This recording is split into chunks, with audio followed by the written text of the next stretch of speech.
Hi guys, ನಾನು ಇವತ್ತು ಉತ್ತರ ಕರ್ನಾಟಕ ಶೈಲಿಯ ಕೆಂಪು ಚಟ್ನಿ ಮಾಡಿ ತೋರಿಸ್ತೀನಿ. ಅದಕ್ಕೆ ಬ್ಯಾಡಗಿ ಮೆಣಸಿನ್ಕಾಯಿ ತೊಗೊಂಡಿದ್ದೀನಿ. ನಾನು ಬಿಸಿನೀರಲ್ಲಿ ನೆನೆಕಿದ್ದೀನಿ ಒಂದು ಅರ್ಧ ತಾಸು. ಅವನ್ನ ಸೋಚ್ಕೊತೀನಿ. ಇವಾಗ ನೀರು ಇರಬಾರ್ದು, ನೀರು ಹಾಕ್ಲಾರ್ದ ರುಬ್ಕೋಬೇಕು ಇದನ್ನ. ಅಂದ್ರೆ ಒಂದು 8 ದಿವಸ ಇರುತ್ತೆ ನೀರು ಹಾಕ್ಲಾರ್ದ ರುಬ್ಬಿದ್ರೆ.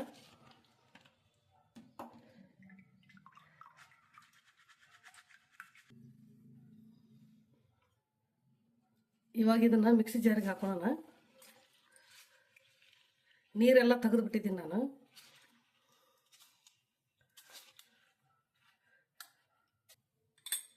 ಇವಾಗ ಇದಕ್ಕೆ ಒಂದು ಗಡ್ಡೆ ಬೆಳ್ಳುಳ್ಳಿ ಹಾಕೋತೀನಿ, ರುಚಿಗೆ ತಕ್ಕಷ್ಟು ಉಪ್ಪು, ಸ್ವಲ್ಪ ಕರಿಬೇವು ಸೊಪ್ಪು, ಬೇಕಂದ್ರೆ ಕೊತ್ತಂಬರಿ ಹಾಕೊಳ್ಳಿ, ಕೆಟ್ಟ ಹೋಗುತ್ತಂತಲ್ಲ ಹಾಕಲ್ಲ. ಇವಾಗ ಇದನ್ನ ಉಲ್ಟಾ ಸೀದಾ ಮಾಡಿ ಮಿಕ್ಸಿ ಮಾಡ್ಕೋಬೇಕು. ಇವಾಗ ಚಟ್ನಿ ರೆಡಿಯಾಗಿದೆ. ಇದು ಖಾರ ಇಲ್ಲ ಅಂತೇಳಿ ನಾನು ಹುಣಸೆ ಹಣ್ಣು ಬೆಲ್ಲ ಹಾಕಿಲ್ಲ.